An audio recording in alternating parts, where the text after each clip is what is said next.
নমস্কার বন্ধুরা, আমি শ্রাবণী। আমি চলে এসেছি আরও একটি রেসিপি নিয়ে। চলো রেসিপিটি তাহলে একবার দেখে নিই। আজকের রেসিপি আমাদের অনেকের পছন্দের আমড়ার চাটনি। খাবারের শেষ পাতে এরকম একটা চাটনি খেতে বেশ ভালো লাগে। রেসিপিটি বানানোর জন্য আমড়া নিয়েছি। আমড়াগুলোকে ভালো করে ধুয়ে নিয়ে আমি একটা আমড়াকে 2 টুকরো করে কেটে নেব। তোমরা চাইলে একটা আমড়াকে 4 টুকরো করে নিতে পারো। রান্নার শুরুতে গ্যাসে একটা কড়াই বসিয়ে কড়াইয়ে সর্ষের তেল গরম করতে দেব। তেলটা গরম হয়ে গেলে তেলের মধ্যে কালো সর্ষে ফোড়নে দিয়ে দিলাম। সর্ষেটা ভালো মতো ভাজা হচ্ছে। এই সময় আমি একটা শুকনো লঙ্কাকে 2 টুকরো করে তেলের মধ্যে ফোড়নে দিলাম।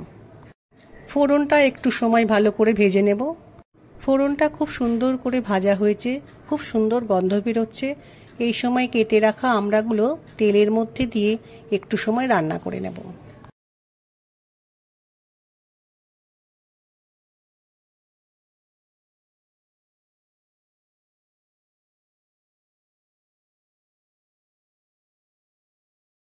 কড়াইয়ের মধ্যে আমড়াটা দিয়ে কিছুটা সময় রান্না করে নেওয়ার পর এবার আমি আমড়ার মধ্যে পরিমাণ মতো নুন দিলাম।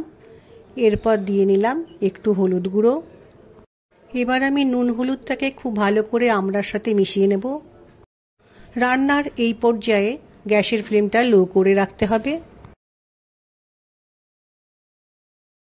নুন হলুদ দিয়ে আমড়াকে কিছুটা সময় রান্না করে নেওয়ার পর আমড়ার মধ্যে জল দিয়ে ভালো করে মিশিয়ে নিয়ে একটু সময় ফুটতে দেব। রান্নাটা ফুটছে।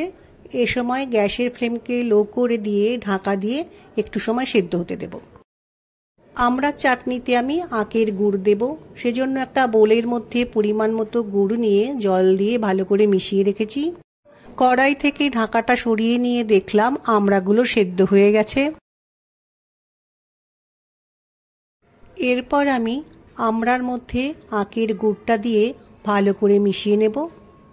তোমরা চাইলে আখের গুড়ের বদলে চিনি বা গুড়ের বাতাসাও দিতে পারো।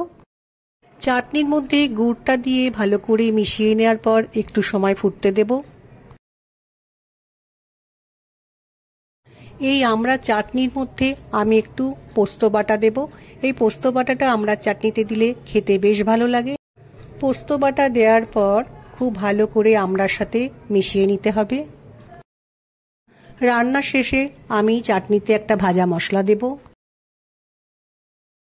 একটু মৌরি ও তার মধ্যে 4-5 দানা মেথি নিয়ে আমি শুকনো কড়াইয়ে গরম করে একটু গুঁড়ো করে নিয়েছি।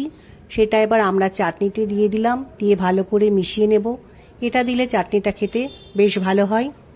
আমড়ার চাটনি আমার তৈরি হয়ে গেছে। এবার আমি একটা পাত্রে পরিবেশন করব। এইভাবে যারা আমড়ার চাটনি বানাওনি তারা একবার বানিয়ে নিও, দেখবে খেতে বেশ ভালো লাগবে।